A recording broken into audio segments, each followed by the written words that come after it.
Senang dapat kembali bertemu dengan Anda, dan kesempatan kali ini kita akan sharing untuk mengenal beberapa hal yang merupakan semangat atau motivasi seseorang untuk berorganisasi. Tetapi sebelumnya itu perkenalkan kami menyampaikan bahwa lewat channel ini telah tersedia kelas untuk sharing lebih lanjut seputaran organisasi. Begitupun juga bagi sobat dan teman-teman yang ikhlas dan senang hati untuk mendukung dan memberikan support demi perkembangan dan perluasan channel ini. Silakan tekan tombol ucapan terima kasih dan tinggalkan pesan di kolom komentar sebagai referensi pembuatan video selanjutnya.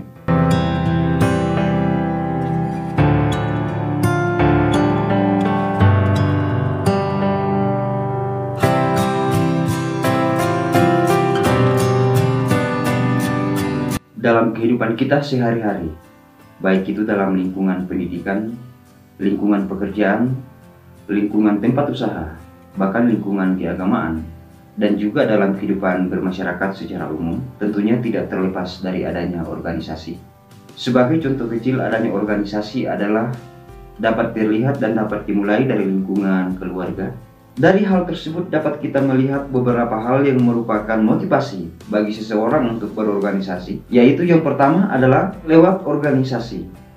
Tentunya akan menambah skill dan kemampuan seseorang, sekaligus akan melengkapi skill akademik yang dimiliki, sehingga setiap jenjang pendidikan tentunya tidak terlepas dari ketersediaan organisasi yang akan digunakan oleh seseorang untuk menambah skill dan kemampuan, sekaligus melengkapi skill akademik yang diperoleh.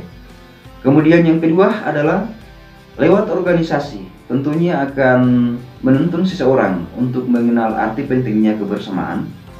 Sebagai salah satu contoh adalah ketika kita ikut berorganisasi, tentunya akan terlihat adanya kekompakan dan kebersamaan dari seluruh komponen-komponen yang tergabung dalam organisasi. Yang ketiga adalah lewat organisasi, tentunya akan mempermudah untuk menyalurkan bakat dan minat dari seluruh anggotanya. Ketika mengikuti organisasi sesuai dengan bakat dan minat yang kita miliki, maka tentunya akan menambah wawasan dan juga menambah skill, terutama dalam menyalurkan bakat dan minat yang dimiliki. Yang keempat adalah lewat organisasi, tentunya akan menuntun seseorang sehingga memiliki kepercayaan diri. Sebagai salah satu contoh adalah ketika sebelum mengikuti organisasi, terkadang kita memiliki perasaan segan untuk menyampaikan pendapat lewat forum organisasi. Tetapi ketika aktif dalam organisasi, terutama mengikuti kegiatan-kegiatan organisasi, seperti aktif dalam mengikuti rapat organisasi dan kegiatan-kegiatan forum organisasi yang lainnya, maka kepercayaan diri tersebut akan terbangun dengan sendirinya. Yang kelima adalah lewat organisasi, tentunya akan menuntun seseorang sehingga mengenal arti pentingnya kesetiakawanan sosial. Arti kesetiakawanan sosial tersebut tentunya akan terbangun ketika ikut dalam organisasi, sebab sebagian besar organisasi tentunya memprioritaskan tentang arti pentingnya kesetiakawanan sosial. Yang keenam adalah lewat organisasi, tentunya akan menuntun seseorang untuk mengenal bagaimana cara membangun komunikasi yang baik. Kemampuan untuk membangun komunikasi tersebut tentunya dapat terlihat dari kegiatan-kegiatan organisasi yang terkadang melakukan kegiatan-kegiatan seperti melakukan kegiatan-kegiatan tentang pelatihan-pelatihan yang mengarah kepada bagaimana cara untuk memperkenalkan diri, bagaimana cara untuk menyampaikan pendapat yang baik dan benar lewat forum organisasi, dan kegiatan-kegiatan organisasi yang lainnya. Sehingga seiring dengan aktif dalam berorganisasi tersebut, maka kemampuan untuk melakukan komunikasi antar sesama tentunya akan terbangun dengan sendirinya. Yang ketujuh adalah lewat organisasi, tentunya akan menuntun seseorang untuk mengenal bagaimana cara untuk mengelola informasi yang diperlukan pada masing-masing organisasi. Dengan berorganisasi, kita akan dituntun untuk mengenal bagaimana cara untuk mengelola informasi secara tertulis yang tidak terlepas dari adanya administrasi kesekretariatan organisasi. Yang kedelapan adalah lewat organisasi, tentunya akan menuntun seseorang untuk menyusun rencana kegiatan.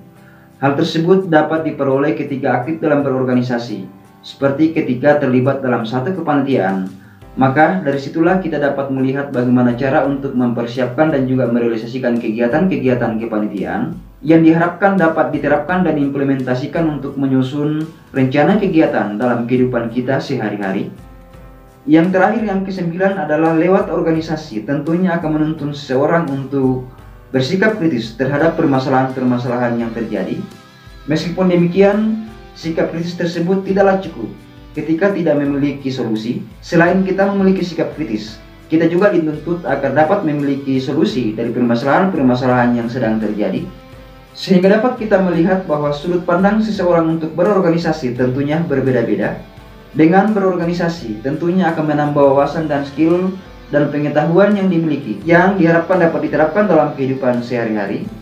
Semoga bermanfaat, dan perkenankan kami menyampaikan terima kasih kepada sahabat dan teman-teman yang telah mendukung channel ini.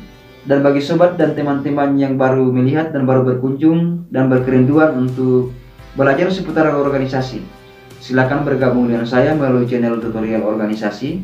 Dan jangan lupa untuk mengklik dan menonton salah satu video yang akan ditampilkan di akhir video ini. Salam kompak penuh persahabatan, dan terima kasih sudah menonton.